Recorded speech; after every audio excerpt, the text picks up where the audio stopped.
तीज के बरत बड़ा पावन आवरो सुहावन आवरो सुहावन हो।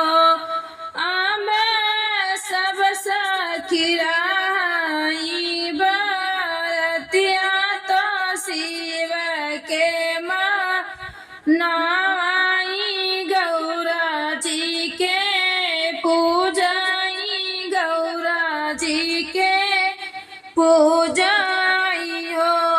अब सब सखिराई बरतिया तो शिव के मनाई गौरा जी के पूजाई गौरा जी के पूजाइयो।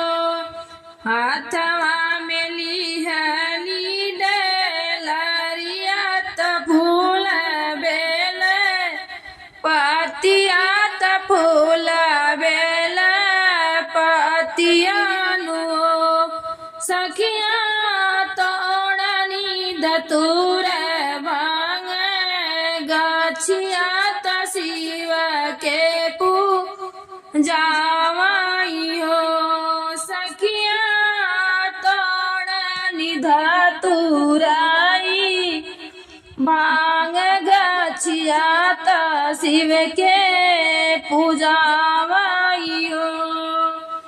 लाइली चाटकी चुनरिया और हरी पीली चूड़िया सखिया लाइली सोरा हो सिंगार त गौरी के सजावई त गौरी के सजावई हो। सखिया लाइली सोरा हो सिंगार त गौरी के सजावई त गौरी के सजावई हो। धीरे धीरे जलावा चढ़ावत तिलक लगावई त तिलक लगावई हो। सखिया गौरी के चुनरी ओढ़ावई मनाही मनमा नावई मनाही मनमा नावई हो।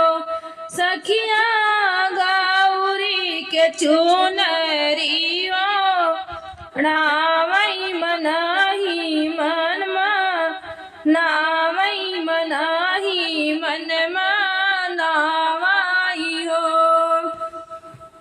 जैसा ही गौरा जी सोहागी नया मरबासी दूरवा होया मरबासी दूरवा हो। शिव जी ओ सही देव बर दानवा सफल होई पू जनवा सफल होई पू